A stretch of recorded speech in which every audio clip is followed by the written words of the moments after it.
Welcome to my channel. ఈ వీడియోలో ఏపీలో మరొకసారి ఎన్నికలండి. ఈసీ కీలక ప్రకటన. మరి ఏం ప్రకటన ఏంటని పూర్తి వివరాలు తెలుసుకుందాము వీడియో ద్వారా. వీడియోని ఎక్కడే స్కిప్ చేయకుండా ఎండ్ వరకు చూడండి. ఇన్ఫర్మేషన్ పూర్తిగా అర్థమవుతుంది. వీడియో చూస్తున్న ప్రతి ఒక్కరు వీడియోకి లైక్ చేయండి, అలాగే వీడియోని షేర్ చేయండి. కొత్తగా మన ఛానల్ చూస్తున్న సబ్స్క్రైబ్ చేసుకున్నట్లయితే దయచేసి మన ఛానల్ అయితే సబ్స్క్రైబ్ చేసుకుని దీని ద్వారా నేను చేసే లేటెస్ట్ వీడియోస్ మీ వరకు రీచ్ అవుతాయి. ఆలస్యం చూడండి, వీడియోలోకి అయితే వెళ్ళిపోదాము.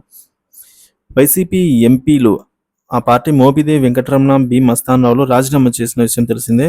పార్లమెంట్ రాజ్యసభ చైర్మన్ జగదీప్ ధక్కన్కు రాజీనామా పత్రాలను సమర్పించగా ఆయన వీరి రాజీనామాలను ఆమోదించారు. ఇక వీరి రాజీనామాలతో రాష్ట్రంలో 2 పార్లమెంటు స్థానాలు అయితే ఖాళీ అయినట్లు రాజ్యసభ బులెటిన్ విడుదల చేసింది. త్వరలో ఖాళీ అయినటువంటి ఈ 2 సీట్లకు ఎన్నికలు జరగనున్నాయని తెలిపింది. ఈ మేరకు రాజ్యసభ సెక్రటరీ జనరల్ ప్రకటన అయితే విడుదల చేశారు. ఈ 2 స్థానాలు కూడా ఎన్డీఏకు దక్కే అవకాశం ఉన్నట్టుగా తెలుస్తుంది. ఇక అయితే వైసీపీ రాజీనామా చేసిన ఆ 2 నేతలు టీడీపీలో చేరే అవకాశాలు ఉన్నట్టుగా తెలుస్తుంది. ఈ విషయంలో మోపిదేవి ఇప్పటికే క్లారిటీ ఇవ్వగా బీదా మస్తానరావు తన నిర్ణయాన్ని అయితే వెల్లడించాల్సి అయితే ఉంది. అయితే మస్తానరావు గత 2 ఏళ్లుగా వైసీపీ తరఫున రాజ్యసభ సభ్యుడిగా అయితే ఉండి కొన్ని వ్యక్తిగత కారణాలతో పార్టీ రాజీనామా చేసినట్టు తెలుస్తుంది.